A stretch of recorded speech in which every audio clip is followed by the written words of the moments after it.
What's up, ladies and gentlemen, and welcome back to the channel, kicking it back to some more Yu-Gi-Oh! Master Duel content. We are moving on to our next deck profile already because I cannot contain. I need to show this deck off. We are premiering a complete Magnet deck, customized, prepared, and ready to go. And I feel it's just very shortly off of going rogue amongst some of these other decks in the game. Very short intro. You know what to do if you like the Master Duel content, and if you want to curate some of the next deck profiles that I do, head to the link in the description. Check me out on Twitter. Give me a follow over there. And without further ado, let's get in. Top left, bottom right. We know how it works. Let's go ahead and start off. We play one of each of the three original Magnet Warrior trio. I like teching them in. We do have a rank 4 Xyz monster, so these are nice targets for that. And they're also just great targets for sending to the graveyard if you don't want to get rid of your other Electromagnet Warriors just yet.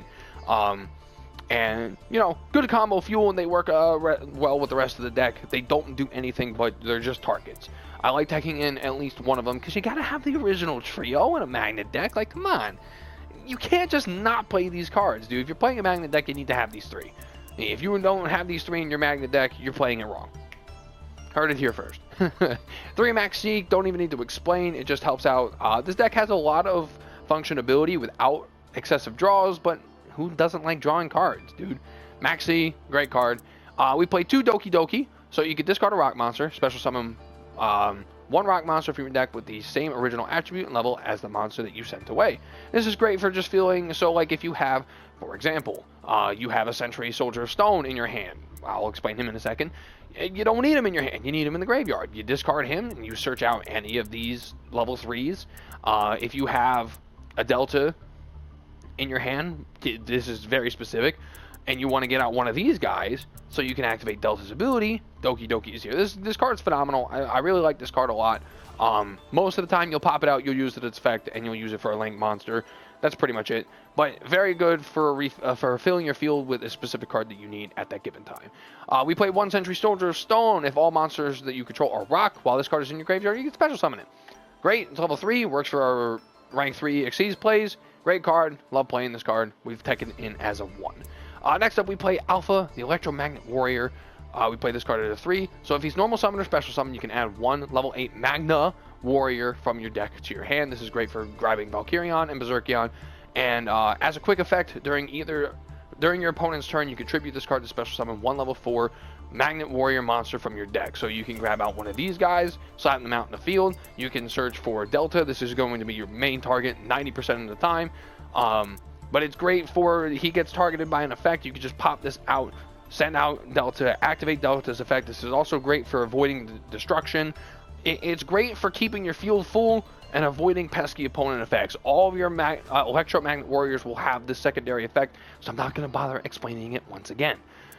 Moving on to Beta. When this card is normal summon or special summon, you can add 1 level 4 or lower Magnet Warrior monster from your deck to your hand. This is your target 90% of the time until we get Epsilon. We need Epsilon, but that's going to be your target most of the time, and then he has the same secondary effect as the others. Play this at a 3. This card is great for searching your cards. You need this card. I definitely recommend playing this card at a 3. And then we tech 2 of Gamma, not tech, but we play 2 Gamma, the Electromagnet Warrior. When he has normal summon or special summon, you can special summon 1 level 4 or lower Magnet Warrior monster from your hand, except for Gamma, the Electromagnet Warrior. Now, when it says Magnet Warrior, these guys do count. Even though they do say Electromagnet Warrior, they still have Magnet Warrior in the name, so they do count. But you're going to be getting Delta out most of the time. Delta pretty much sets up almost all of the plays for this deck. But you can use this, you can special summon this, or you can normal summon it to get out Beta to search out another card to add to your hand, or Alpha to search out one of your big boys, get them out. You can kind of do it and combo it however you want. Most of the time it's going to be Delta if you have Delta in your hand, you know, but I digress. Same secondary ability. Let's move on. We play 3 of Delta the Magnet Warrior. You have to play this card at a 3. There's no way around it. This card is like the main engine of the deck. So if this card is normal summon or special summon, you can send 1 level 4 or lower Magnet Warrior monster from your deck to your graveyard. If this card is sent to the graveyard, you can banish 3 level 4 or lower Magnet Warrior monsters in your graveyard except Delta, the Magnet Warrior. Special summon 1 Valkyrion, the Magnet Warrior from your hand or deck, ignoring its summoning conditions. You can only use this once per turn.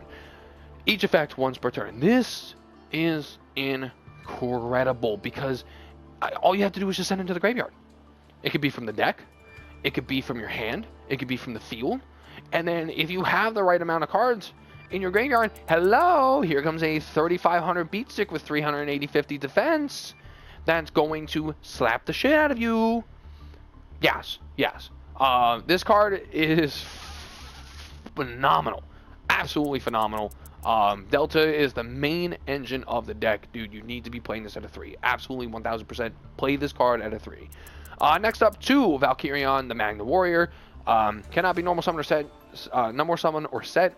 You must special summon it from your hand by tributing 1 alpha, 1 beta, and 1 gamma from your hand. You could tribute this card to re-special summon all 3. Most of the time you won't do that unless you're looking for specific plays. You could do this during your main phase 2, and then maybe get out some of your ranked monsters or some link monsters and stuff like that. I don't really use it because Valkyrion doesn't stay in the field for all that long, and we'll explain why. Berserkion, the Electromagnet Warrior. This card is just much better. You have to banish Alpha, Beta, or Gamma, the Electromagnet Warrior, from your hand, graveyard, or face up from your monster zone. Any combination of the 3, and you get this guy out from your hand. You can banish 1 level 4 or lower Magnet Warrior monster from your graveyard, and then target one card your opponent controls and destroy it.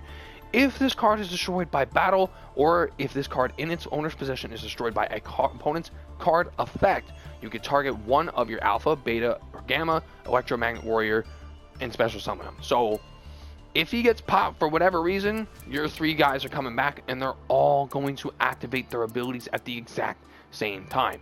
Again, you're not going to see this happen all that much, because anytime that you have Valkyrion and Berserkion out in the field, you're going to be aiming to get Empyreon out. But it's still very nice. It's still something that's very nice and helps with the engine a lot. And then we play 1 Nibiru. It's a rock monster, so he fits in line with the rest of the deck. But I'm not going to explain what Nibiru does. Everyone knows what Nibiru does, but in case you don't, I guess I will explain it. If they special summon or normal summon 5 or more monsters in 1 turn, you can activate this ability from your hand. Tribute as many monsters as they have currently on their field to give them a token with the attack and defense equal to everything that they had on the field, and special summon Nibiru on your side of the field. So you pop out their entire field, give them this big beefy rock token, and you slap Nibiru out.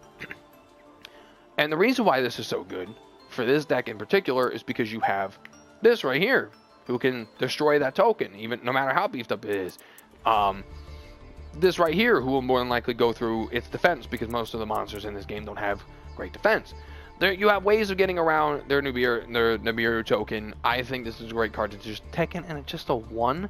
I've used it once so far in this deck, and it's helped me out a ton. It's great.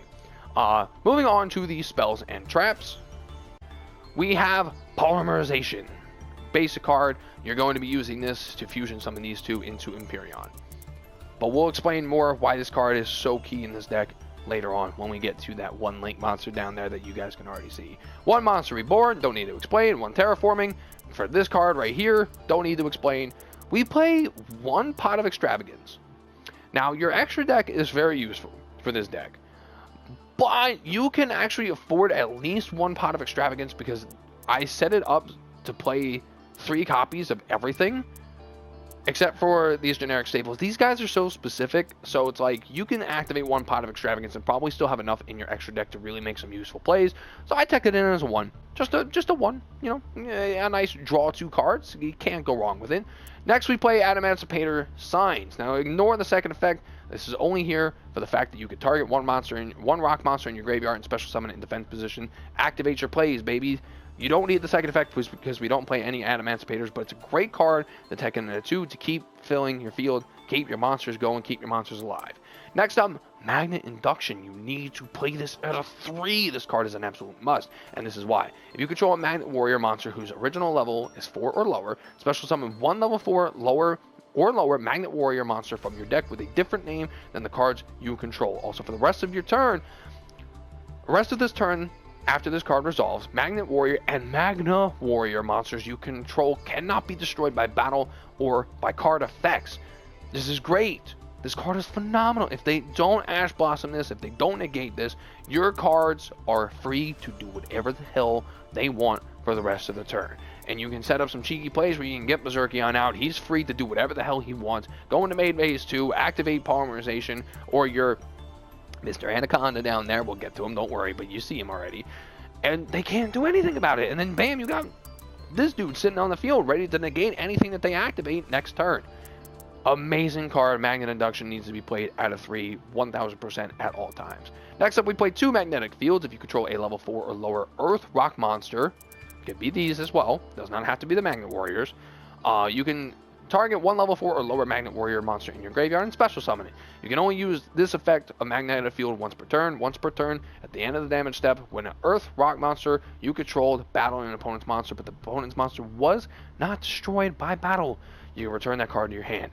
This is an amazing effect. So say you don't have a way of getting Berserkion, Valkyrion, or Empyreon out this turn, but they got something real big and beefy, like the Nibiru token. You could just slam any of your rock monsters into it, and it goes right back into where? It can't go anywhere. But say they have something else that's real nice, big, and beefy out in the field. Sure, you'll lose a monster if it's an attack position, but you're getting rid of something that's very pesky and very annoying. This card is very good. We tech it at 2, and we can search it with Terraforming. It's very, very strong. And now, a lot of people don't play the traps. I don't see why. Because these 2 cards are very phenomenal, but I tech them in a 2 and a 1. So, release from stone, so you can select one of your removed from play rock monsters and special summon it. When this card is removed from the field, destroy that monster. When that monster is destroyed, destroy this card. This is just to get some cards back from your banish zone, because you're going to be banishing a shit ton from this deck. You're going to be banishing a shit ton. This is just to get some cards back that you could use. Maybe you need Gamma, maybe you need Beta, maybe you need Alpha, maybe you need... Well, you're never going to banish Delta. Maybe you need one of these guys to activate your play. Who knows? I don't know. This card is still really, really amazing. Honestly, you could probably flip-flop. You could probably play this at a 1 and the other card at a 2, but I like this one right here, 2 and a 1. And last but not least, the final trap of the deck is Tria Mad Pulse. So once per turn, you can banish 2 cards from your graveyard, any combination of rock type or field spell cards, then activate one of these effects. You can target 1 face-up monster, destroy it. Target 1 rock type monster in your graveyard, special summon in defense position. 3, this will never happen, but it's here. Target up to 3 field spell cards in your graveyard, shuffle them into the deck, and then draw a card. You're never going to use that 3rd effect. Most of the time, you won't even use that 2nd effect. You're going to be using this mainly for your 1st effect, but the reason why I tech this one at a 1 versus 2 is because, while it is nice, you do still want your graveyard.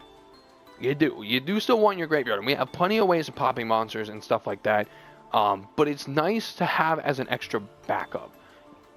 You want your graveyard still filled with your magnets and things like that, so if you find yourself in a situation where you can afford to send 2 of your magnets away, you can use this card. I still think it's very strong, but you need your graveyard still, so keep that in mind. That's why I tech it in a 1. It's still a very strong card. Now on to the extra deck. Play Imperium Magnum, the super conductive battle bot. big beefy card. It's a fusion summon between Valkyrian and Berserkion. So it must be fusion summoned with the above fusion materials and cannot be special summoned by other ways. Once per turn, during either player's turn, when your opponent activates a spell, trap, or monster effect, you can negate the activation, and if you do, destroy the card. If this face-up card and its owner's control leaves the field because of an opponent's card effect, which is pretty much the only way they're going to get rid of this thing, you can special summon both Valkyrion and Berserkion from your hand or deck, ignoring their summoning conditions. So it's setting. If he gets popped, he's resetting himself up for another fusion, which is why we play 3. But good luck fending off once per turn, either turn, Ash Blossom with 4k defense and attack.